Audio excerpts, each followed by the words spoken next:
Disajikan animasi mengenai venturimeter dengan manometer. Jadi venturimeter dengan manometer ini fungsinya adalah untuk mengukur kelajuan aliran fluida dengan bantuan air raksa yang ada di bawahnya. Nah, air raksa inilah yang disebut sebagai dengan manometer. Nah, kalian simak kelajuan aliran udara yang mengalir di 3 titik yang berbeda. Yang pertama dari sebelah kiri yang besar, kemudian menyempit, kemudian membesar lagi. Sekarang silakan disimak. Kemudian ada air raksa yang sudah dalam posisi setimbang. Nah, ini ada aliran udara yang masuk dengan kecepatan 10.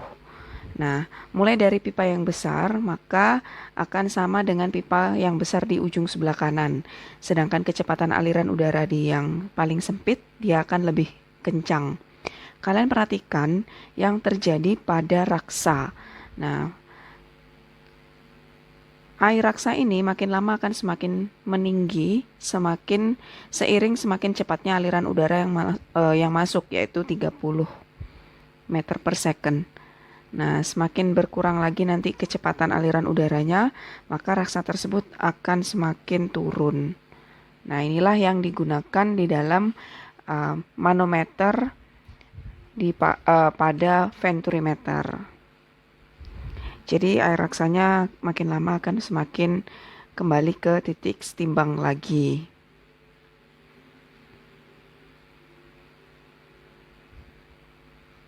Sekarang kita analisis secara rumusan mengenai venturimeter dengan manometer.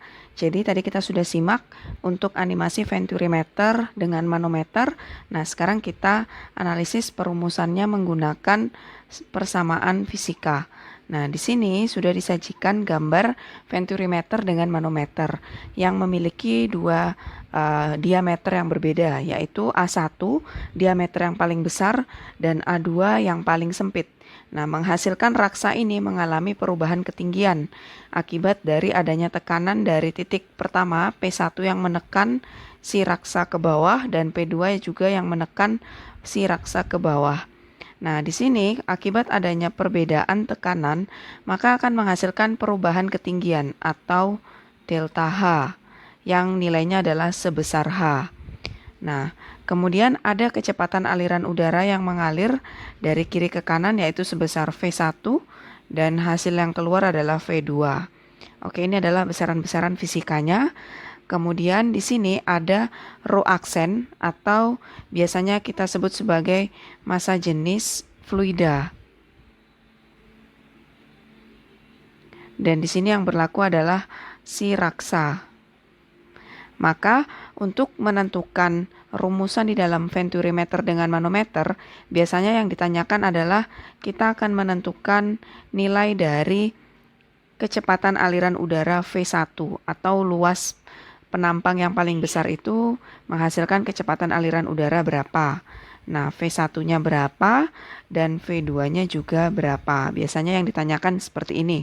Maka rumusan untuk menentukan nilai dari V1 adalah V1 sama dengan akar 2 dikali rho fluida, yaitu pada raksa, dikali percepatan gravitasi dikali H. H itu adalah selisih ketinggian raksa, dibagi rho udara yang mengalir di atas dikalikan dengan luas penampang yang paling besar dibagi luas penampang terkecil kuadrat dan dikurangin 1. Nah, ini untuk menentukan nilai dari kecepatan aliran udara di sisi yang paling besar. Lalu bagaimana untuk menentukan kecepatan aliran udara di sisi yang paling kecil? Biasanya juga ditanyakan seperti itu. Jadi kita pakai yang namanya konsep asas kontinuitas. Jadi biasanya ketika V1 sudah diperoleh, maka untuk mencari nilai dari V2, kita pakai asas kontinuitas. Karena kita sudah peroleh nilai dari V1, yaitu A1 dikali V1 sama dengan A2 dikali V2. Dan kita juga sudah punya nilai dari V1 dan A1, begitu juga dengan V2 dan A2. Sorry, V2-nya yang akan kita cari. Nah, jadi kalian cukup menggunakan rumus panjang dari V1-nya saja. Oke, ini penjelasan untuk venturimeter dengan manometer. Lalu bagaimana dengan venturimeter tanpa manometer? Nah, untuk venturi tanpa manometer, sebenarnya perumusannya kita juga peroleh dari penurunan yang namanya hukum Bernoulli. Nah, sebenarnya juga untuk venturimeter yang dengan manometer pun sebenarnya untuk memperoleh V1 dan V2 ini juga penurunannya dari hukum Bernoulli. Nah, sekarang simak venturimeter tanpa manometer. Yang membedakan dengan manometer tadi, kalau di sini kita menggunakan satu fluida yang sama, yaitu kita hanya menggunakan aliran air dan dipengaruhi oleh tekanan pada permukaan venturimeter ini. Nah, jadi di sini peristiwanya tentu daerah sisi satu ini akan ditekan oleh udara dari luar. Maka ada tekanan udara luar P0 akan mengakibatkan perbedaan ketinggian zat cair dan menghasilkan delta H. Nah, di sini karena ada perbedaan ketinggian delta H, artinya ada tekanan yang masuk. Kemudian kalau kita misalkan ada sebuah titik, yaitu titik pertama, ini, kemudian ada juga titik yang kedua, maka kedua titik tersebut apabila kita tarik garis dari dasar tanah, tentu dia punya ketinggian yang sama. Jadi titik kedua dan titik ke satu ini H2 dan daerah sini juga ada H1. Nilai dari H1 sama dengan H2. Kemudian ada luas penampang yang besar yaitu A1. Ada luas penampang yang sempit adalah A2. Ada kecepatan aliran udara V1, ada kecepatan aliran fluida V2, Nah, kemudian aliran fluida mengalir dari kiri ke kanan. Nah, sekarang untuk menentukan berapa besar dari kecepatan aliran fluida V1 dan tentukan juga aliran fluida yang kedua. Lalu bagaimana dari perolehan perumusan antara V1 dan V2? Maka kita perolehnya kalau misalkan untuk rumus jadinya untuk mencari nilai dari V1 itu adalah akar 2GH dibagi A1 kuadrat per A2 kuadrat dikurang 1. A1 itu adalah luas penampang yang paling besar, sedangkan A2 adalah luas penampang terkecil. H adalah ketinggian delta H, yaitu sebesar H. Nah, inilah rumusan untuk menentukan nilai dari V1. Lalu, bagaimana untuk menentukan V2? Nah, karena V1 sudah diperoleh, jadi kalian cukup menggunakan asas kontinuitas.